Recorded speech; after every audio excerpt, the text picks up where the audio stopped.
ఏం చేయలేవా నేను బల్ల గుద్ది ముఖం ముందు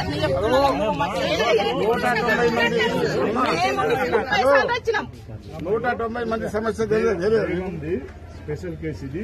మినిస్టర్ అమ్మని తీసుకొచ్చి అన్ని మీ కష్టాలు దూరం చేస్తుంది. నేను తెలుసు, నేను మొత్తం ఊరు తిరిగినని. మీరు అప్పుడు తిరిగిన పరిస్థితి వేరు సార్. మీరు ఎలక్షన్ తర్వాత ముందు కూడా వచ్చినట్టు మొన్న రీసెంట్ గా జరిగిన మమ్మల్ని మీరు పెడితే ఇప్పుడు ముఖ్యమంత్రి రేవంత్ అన్న మంచి దగ్గర అంతకంటే చెప్పాయి. ఇప్పుడు రాజశేఖర్ ఉండే కాంగ్రెస్ ప్రభుత్వం ఉండే చేసినాం. మళ్ళా తర్వాత కాంగ్రెస్ ప్రభుత్వం రాలేదు. మళ్ళా రేవంత్ అన్న ముఖ్యమంత్రి 100% తీసే బాధ్యత మాది. నమ్ముతారా?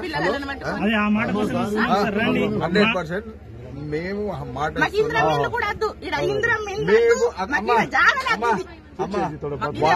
అమ్మ వాళ్ళకి ఎట్లా న్యాయం జరిగిందో అదే రకంగా మేము కూడా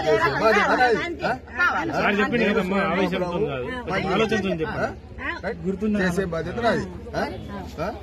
కాంగ్రెస్ పార్టీ అప్పుడు